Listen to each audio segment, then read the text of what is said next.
Природните ресурси во функција на туризмот добиваат главно место во стратегијата што се однесува на развојот на оваа дејност за наредниот 10-годишен период во источниот плански регион.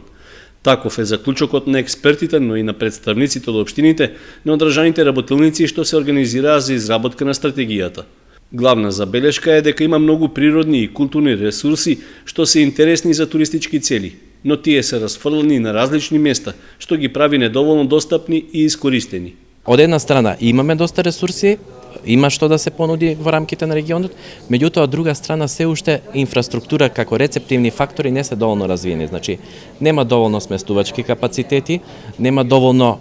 места за престој, понуда соодветна не е се уште изготвена интегрална или во рамките на одредени локалитети, така да тоа ќе ни биде и една размисла сега и размена на мислења меѓу представниците и од општините и од регионот, значи што е она што моментално може да се стави или со минимални зафати во функција, а да биде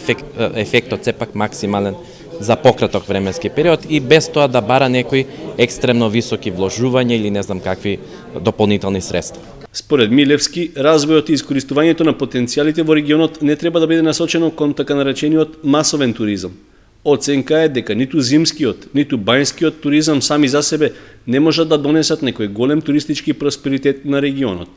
Она што е интересно и што го барат посебно странците и во комуникации за кое што разговараме ние, тоа е прекрасната природа, значи чистиот воздух, оддалеченоста од градските центри, желбата да се престојува малку во допир со природата, значи така да оној простор што е околу Беровско езеро, делови на Осоговски планини, тука може заедно, пример во зимскиот период, па и во летниот период да функционира комбинацијата и со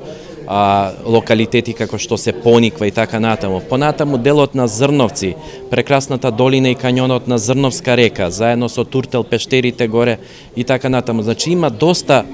такви ресурси за кои што луѓето се заинтересирани, сакаат, значи, а да е подалеку сепак од градски центри или до центри на така наречен масовен туризам. Оценка од одржаните работилници е дека на источниот регион не му се потребни некакви центри за масовен туризам, затоа што тоа може да направи повеќе штета или нарушување на природата, отколку што ќе има корист во смисла на туристички ефект. Стратегијата за развој на туризмот што ќе ја добие регионот ќе се однесува на периодот до 2025 година.